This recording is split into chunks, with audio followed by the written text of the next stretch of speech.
Hello everybody. तो आज हम पढ़ने वाले हैं structure of nucleic acid, DNA and RNA. तो न्यूक्लिक एसिड जो आपके होते हैं वो होते हैं पॉलीमर ऑफ न्यूक्लियोटाइड्स।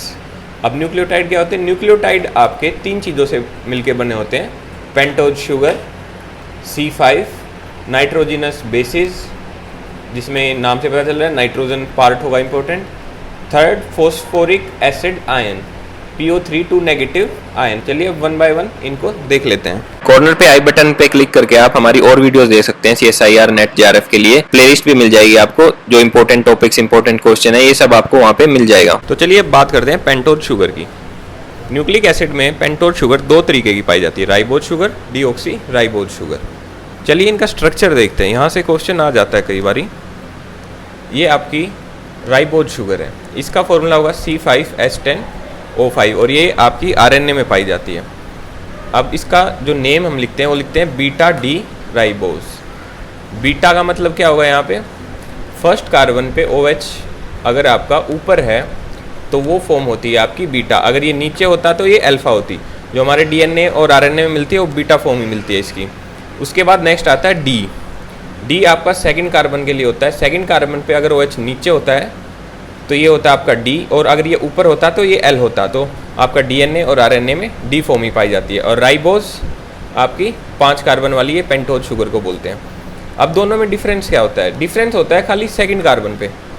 इसमें और इसमें आप देखिए एक ही डिफरेंस है कि सेकंड कार्बन पे उस पर H है सिंपल, और इस पर OH है। तो इसमें OH ग्रुप गायब होने के कारण इसको डीऑक्सी राइबोज बोलते हैं। डीऑक्सी मतलब ऑक्सीजन गायब है। और इसके फॉर्मूले में खाली एक फ़र्क आता है कि एक ऑक्सीजन कम हो जाता है। इसके पास 5 ऑक्सीजन है, इसके पास 4 ऑक्सीजन है। उसके अलावा एक और इम्पोर्टेंट चीज़ ये है कि फिफ्थ कार्बन आप देखिए, फिफ्थ कार्बन रिंग का हिस्सा नहीं होता। फिफ्थ कार्बन आपका as a side group fourth carbon में प्रेजेंट है, ना कि रिंग का हिस्सा हो। रिंग का हिस्सा फिफ्थ कार्बन आपका नहीं होता। तो ये स्ट्रक्चर है आपका पेंटोज शुगर का। नाइट्रोजिनस बेसिस की, नाइट्रोजिनस बेसिस दो तरह के पाए जाते हैं, प्यूरिन एंड पिरामिडिन। प्यूरिन की बात करते हैं, ये आपका स्ट्रक्चर है एडेनिन एंड ग्वानिन का। अब ये स्ट्रक्चर एग्जैक्टली याद करने की जरूरत नहीं है, जो याद करना है वो क्या करना है, 6 अमीनो प्यूरिन। जो आपका एडेनिन होता है उसके 6 कार्बन पे, ये आपका 6 कार्बन है, इसके ऊपर आपका अमीनो ग्रुप है। अगर क्वेश्चन आ जाता है इसके ऊपर मैच द फॉलोइंग टाइप के एडेनिन और ग्वानिन इन सबका स्ट्रक्चर दे देते हैं, तो आपको पूरा स्ट्रक्चर रटने की जरूरत नहीं है। सिर्फ इतना याद रखना है कि 6 पे अमीनो ग्रुप आएगा आपके एडेनिन में, और ग्वानिन में आपका 6 पे ऑक्सो ग्रुप आ जाएगा, 6 ऑक्सो 2 अमीनो प्यूरिन। और जो सेकंड कार्बन है, यहाँ से नंबरिंग स्टार्ट होती है इसकी, फर्स्ट सेकंड। जो सेकंड कार्बन है आपका उसके ऊपर NH2 ग्रुप आ जाएगा, यहाँ पे सिंपल H ग्रुप था। तो एडेनिन एंड ग्वानिन में सिंपल सा डिफरेंस याद रखना है कि जो 6 अमीनो ऊपर वाला है उस पर अमीन ग्रुप है एडेनिन में, और ग्वानिन में 6 ऑक्सो यानी ऑक्सो ग्रुप, ऑक्सीजन ग्रुप है 6 पे, और 2 पे आपका अमीनो ग्रुप है। पिरामिडिन्स की बात करें, पिरामिडिन्स 3 तरीके के पाए जाते हैं, साइटोसिन, यूरेसिल, थाइमिन। अब आपका डिफरेंस क्या आ जाता है यहाँ पे इंपॉर्टेंट, यूरेसिल जो आपका वो आरएनए में मिलता है और थाइमिन आपका डीएनए में मिलता है। इसके अलावा जो आपके प्यूरिन्स थे या साइटोसिन है, ये डीएनए आरएनए दोनों में ही मिलता है। तो अब इसको कैसे याद करें? पूरा स्ट्रक्चर इनका भी याद करने की ज़रूरत नहीं है, सिंपल सी बात है, 2 ऑक्सो 4 अमीनो पिरामिडिन। अगर आपका सेकंड ग्रुप, इसमें जो आपकी नंबरिंग है वो अलग तरीके से होती है। इसमें आपका जो फर्स्ट होता है वो यहाँ से स्टार्ट होता है, सेकंड तो 2 पे आपका देखिए ऑक्सो आ रखा है और 4 पे आपका अमीनो आ रखा है। जबकि अगर आपकी यूरेसिल की बात की जाए, यूरेसिल में आपका 2 पे भी ऑक्सो है और 4 पे भी ऑक्सो है। तो 2 oxo 4 amino pyrimidine, 2,4 di oxo pyrimidine आपका यूरेसिल हो जाएगा। और यूरेसिल और थाइमिन में खाली एक डिफरेंस होता है, वो होता है आपका CH3 ग्रुप का। तो आपके यूरेसिल के नेम में खाली 5 मिथाइल ऐड हो जाएगा, 5 मिथाइल यूरेसिल भी बोल सकते हैं, 5 मिथाइल 2,4 डाई ऑक्सो पिरामिडिन भी बोल सकते हैं। ये मैच द फॉलोइंग की फॉर्म में आ सकता है, तो इसको कंप्लीटली याद करने की जरूरत नहीं है। सिंपल सी बात है, आपको ये ध्यान रखना है कि फोर्थ पे देखिए, इसमें आपका अमीनो ग्रुप है, इसमें आपका ऑक्सो ग्रुप है।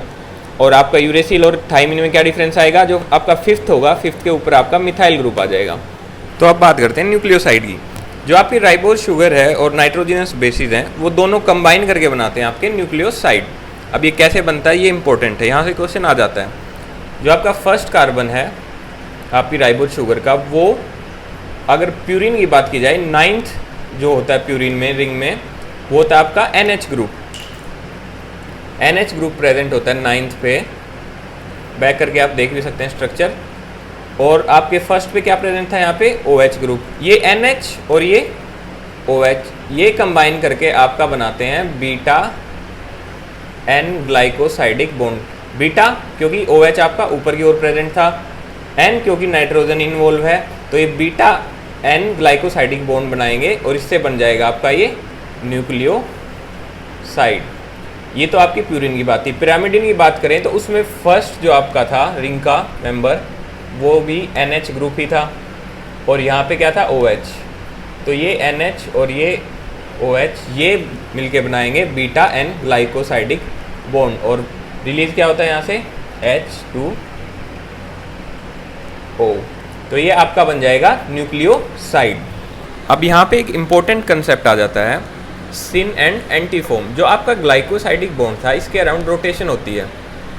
अब दो तरह की कन्फर्मेशन मिल जाएंगी सिन एंड एंटी।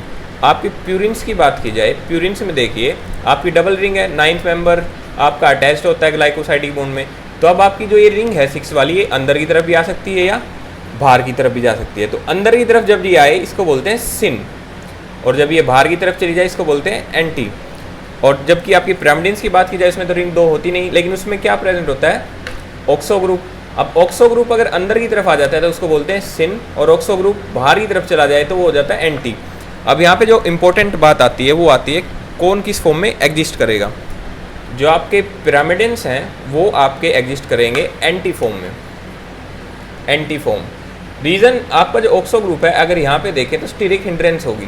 क्यों? क्योंकि ये ऑक्सो ग्रुप अगर रिंग की तरफ होगा तो यहाँ पे इसको स्टीरिक हिंड्रेंस प्रोवाइड करेगा, जबकि दूसरी तरफ होगा तो कोई स्टीरिक हिंड्रेंस होगी नहीं।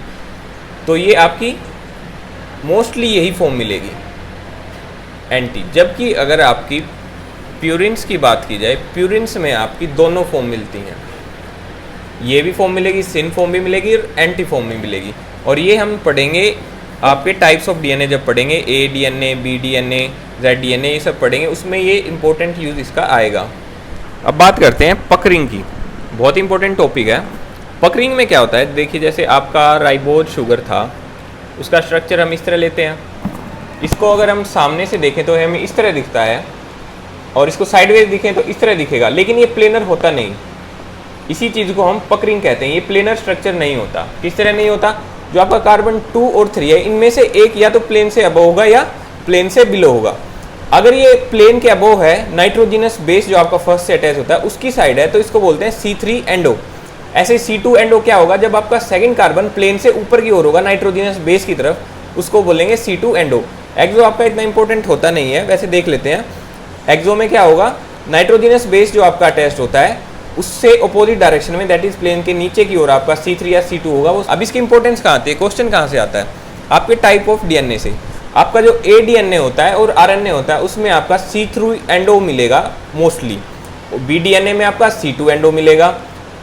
जेड डीएनए इंपॉर्टेंट है, जेड डीएनए में बहुत वैरायटी मिलती है। प्यूरिन्स आपकी C3 एंडो दिखाएंगी और पिरामिडिन्स आपकी C2 एंडो कॉन्फ़िगरेशन दिखाएंगे। ये काफ़ी इंपॉर्टेंट है, क्वेश्चन आ जाता है यहाँ से।